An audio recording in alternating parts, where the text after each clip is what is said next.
The Art of the First Stop. Welcome back, friends, to the Traveling Cheesehead podcast, where we talk about places with personality, food with a story, and road trips that actually feel like travel. I'm Dannelle Gay, your host, and today we're starting with something small that makes a surprisingly big difference. The first stop. Not the destination you planned for weeks, not the big attraction you built the trip around. No, I'm talking about the very first place you stop once the wheels are officially turning. Because that first stop, it quietly sets the tone for the entire trip. And once you start choosing it intentionally, road trips start feeling calmer, richer, and a whole lot more like travel instead of a race. So let's talk today about that first stop.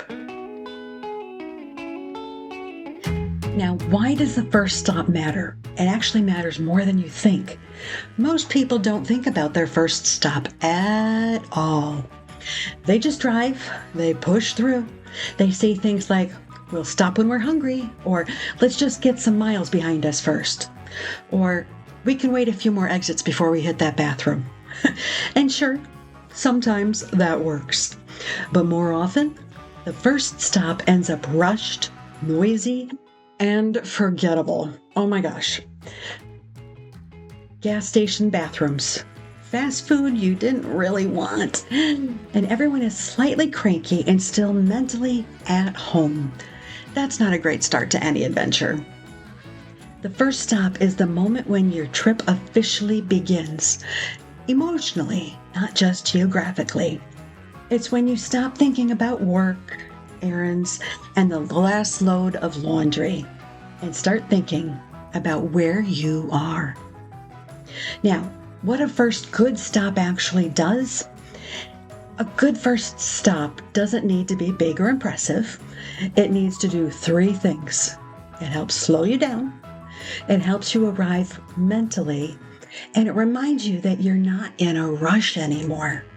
That might look like a small town cafe with good coffee, a scenic overlook 5 minutes off the highway, that road sign, history stop, historic marker, a short walk in a park, a visitor bureau where a real human says, welcome to you.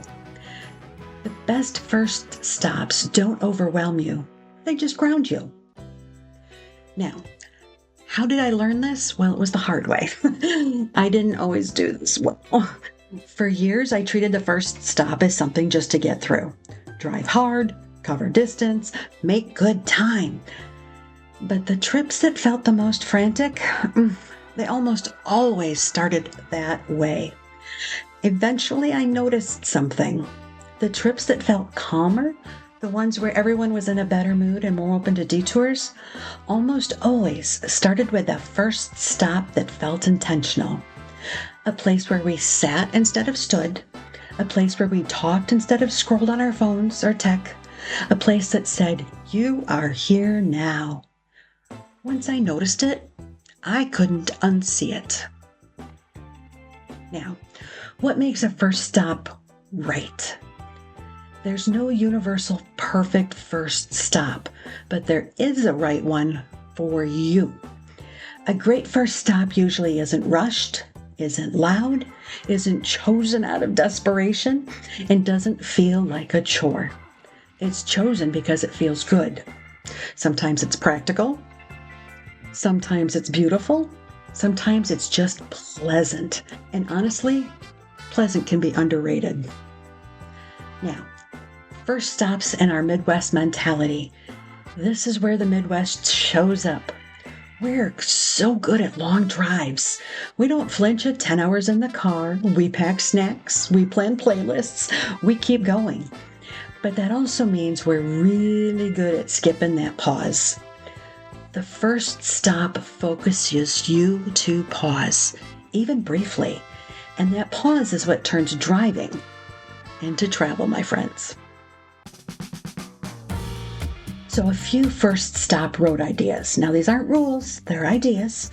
This isn't a checklist, it's just inspiration for you. Your first stop could be a diner or a cafe you've been wanting to try. Like in Springfield, Illinois, we pulled over so my husband could get a cozy dog. A state park with a short trail. A lake where you just stretch your legs.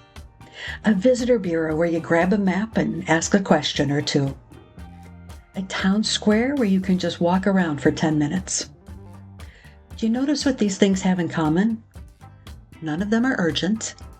None of them are exhausting. And all of them create a transition.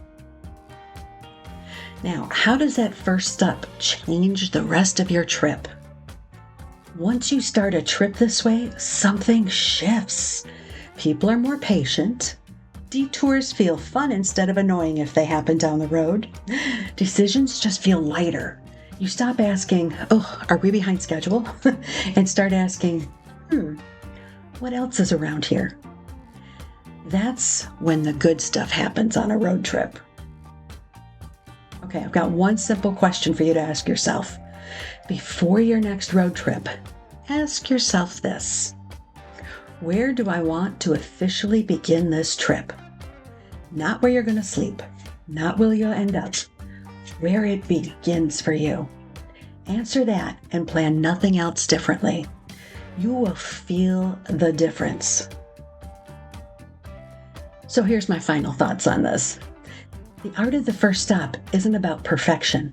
It's about intention. It's about choosing to arrive instead of rushing. It's about beginning instead of blasting through. To let the trip meet you where you are. Small choices like this don't just change trips. They change how travel feels. And once you experience that, my friends, it's really hard to go back.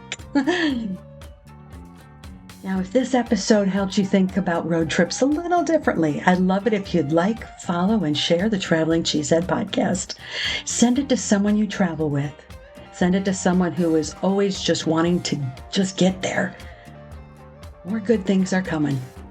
Until next time, my friends, keep your tank full, the plan's flexible, and your curiosity wide open.